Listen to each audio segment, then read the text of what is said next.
ദൈവത്തിന് സ്തുതി. പ്രഭാതകിരണത്തിലേക്ക് സ്നേഹവന്ദനം.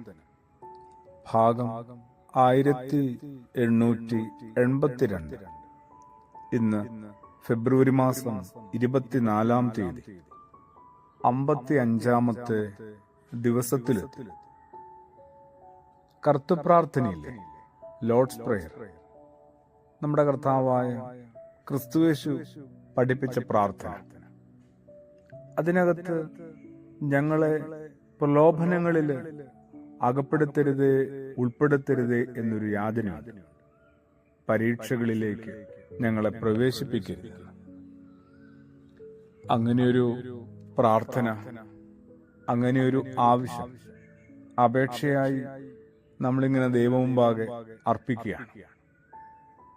അത്രത്തോളം മതിയോ നമ്മുടെ ഉത്തരവാദിത്വം, നമ്മുടെ ആവശ്യകത? അതിനകത്ത് തന്നെ നമ്മൾ തന്നെ ചെയ്ത് പൂർത്തീകരിക്കേണ്ട ചില കാര്യങ്ങളില്ലേ, നിർവഹിക്കേണ്ട ചില ഉത്തരവാദിത്വങ്ങളില്ലേ?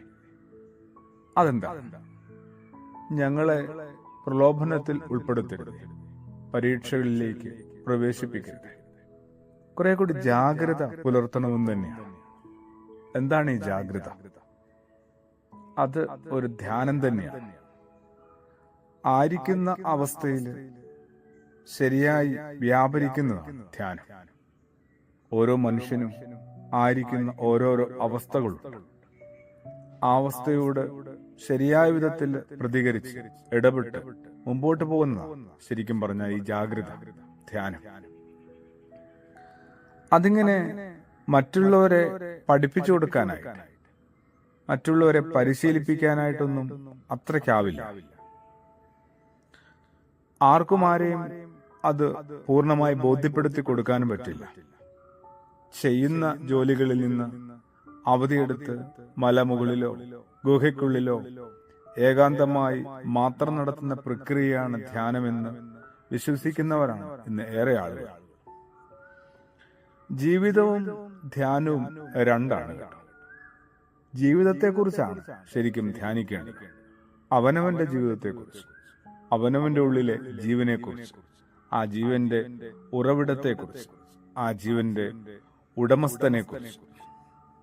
അനുദിന ജീവിതത്തിലെ സംഭവങ്ങളും അതിനോടുള്ള എൻ്റെ പ്രതികരണങ്ങളും അതിനനുസരിച്ചുള്ള എൻ്റെ പ്രവർത്തനങ്ങളുമാണ് സത്യത്തില് ധ്യാന വിഷയമാക്കേണ്ടത്.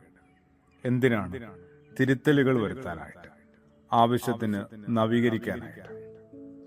അങ്ങനെയൊരു ധ്യാനവും അതിനായിട്ടുള്ള ജാഗ്രതയുമൊക്കെ എൻ്റെ ജീവിതത്തിൽ സംഭവിക്കട്ടെ. അങ്ങനെ പ്രലോഭനങ്ങളിൽ നിന്ന്, പരീക്ഷകളിൽ നിന്ന് ഞാൻ ഒന്ന് രക്ഷപ്പെടട്ടെ. പ്രാർത്ഥനയോടുകൂടി ആമേൻ.